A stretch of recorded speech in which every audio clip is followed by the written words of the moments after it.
Leute!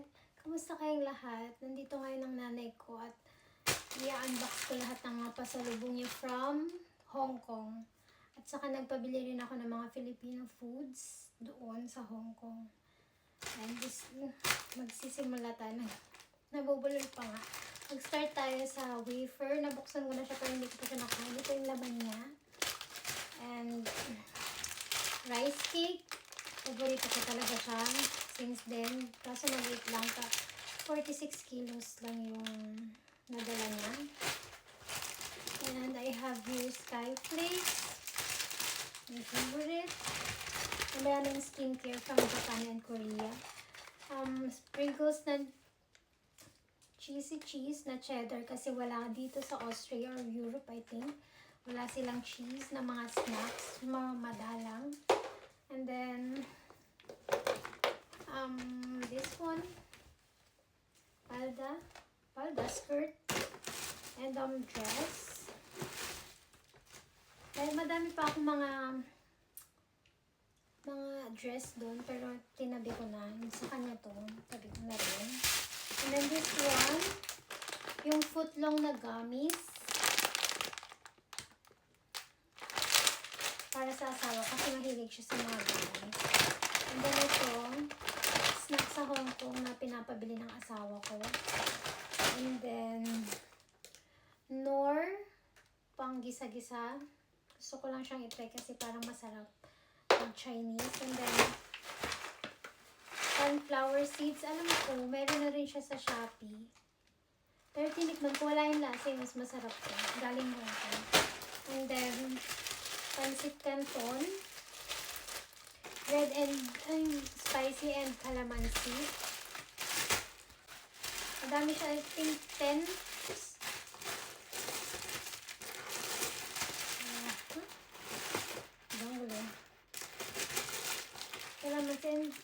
Calamansi ng spice. Hindi ko alam yung pinagkaiba.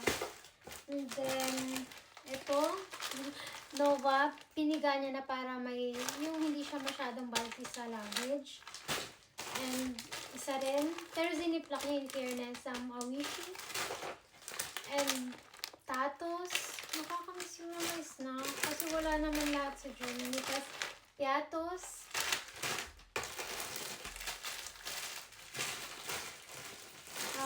Tortillos. Favorite ko tong flavor na to. And, noodles, tag-isa lang sila kasi hindi naman ako mahilig. Pag magtaglamig lang. Pero I hope hindi siya ma-expire agad-agad. And then, cheese whiz. Kasi lagi ko in-order sa online yung pure lang siya na cheese and pimiento. Tapos, may dalawa pala siya ng tennis. And then, this one, dinalot niya para safe kasi glass siya. Chili paste or chili oil galing Hong Kong. Sabi ng mama ko, super anghang niya. Pero gumagawa ako from my chilies there in my garden. I always made them chili oil. And then, abonina salt. Tatry ko lang siya.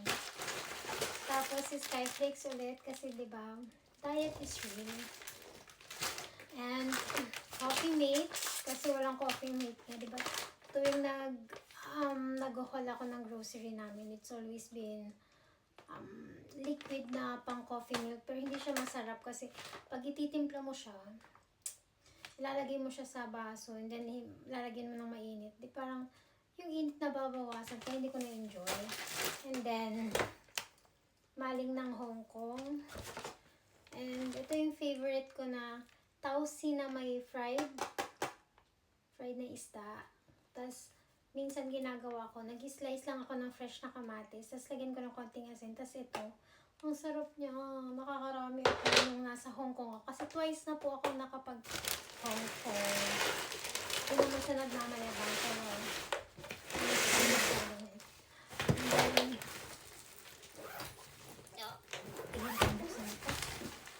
itong mga to, damit na to, ito, pang jogging ko kasi, there na siya. Binilan ako ng nanay ko. And to, mga damit na ng nanay ko. At another maling pang kain namin. Tapos ito yung another flavor ng Tausi. Ito talaga yung original na kon. Yung isa, medyo may touch siya ng sweetness. Ito hindi. Salty talaga siya. Pabili ako ng, I hope lima siya.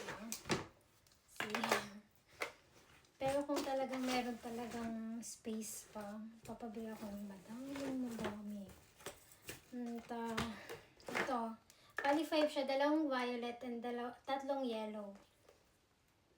So cute. Masarap to talaga. And then, corned beef. Corned beef siya ng Hong Kong. Dati pa kasi nung bata ako, always nagpa-package yung nanay ko. And then, ang daming dilata. And then this one, parang hindi na siya. Tapos, lagi siyang nagpapadala. And then, sarap na sarap ako. Tapos, nung tumanda na ako, kasi hindi naman ako lumaki, tumanda ako agad.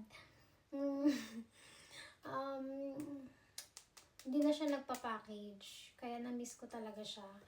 And then, Eden cheese. Nagpabili ako kasi. Gagawa ko ng pandesal cheese. Cheese pandesal. Tapos nagpabili ako nito. Kasi mas mura naman. Magaan lang naman siya. Yung maliit na spatch. Whisk. I don't know. Pang whisk. Tapos yung pang knead ng dough. Pero flat lang siya. Kasi meron akong roller. Super laki.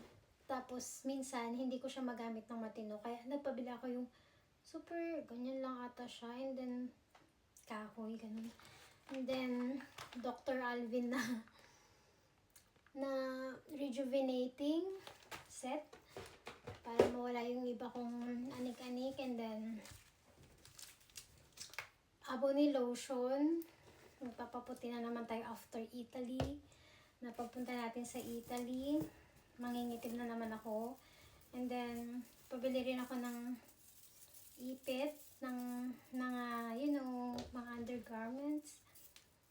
Ba't naman stainless ang bigay? Isa lang talaga yung binili. Ay, dalawa!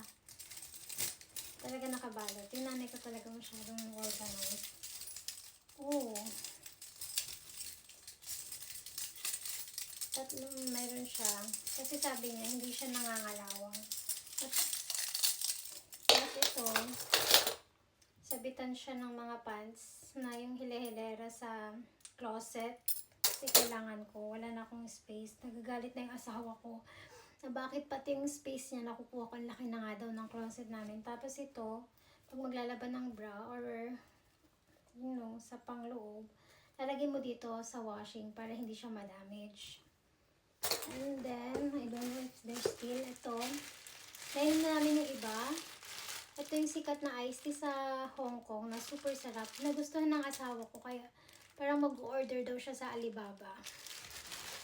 Oh, ayun, there's still. Ito is the yeast. Kasi nga, diba, yung yeast dito, swertihan na lang kung umaalsa. Kaya nagpabili ako, magta-try ako. And then, ang pambansang sinigang mix. Dahil minsan nag-crave ako. Dalawang original and with gabi. And then, cheese powder para sa aking fries and popcorn na ginagawa. Excited na ako magluto-luto. And then, ciao! Susunod naman na video ko is yung mga skincare. Ciao! Saulus!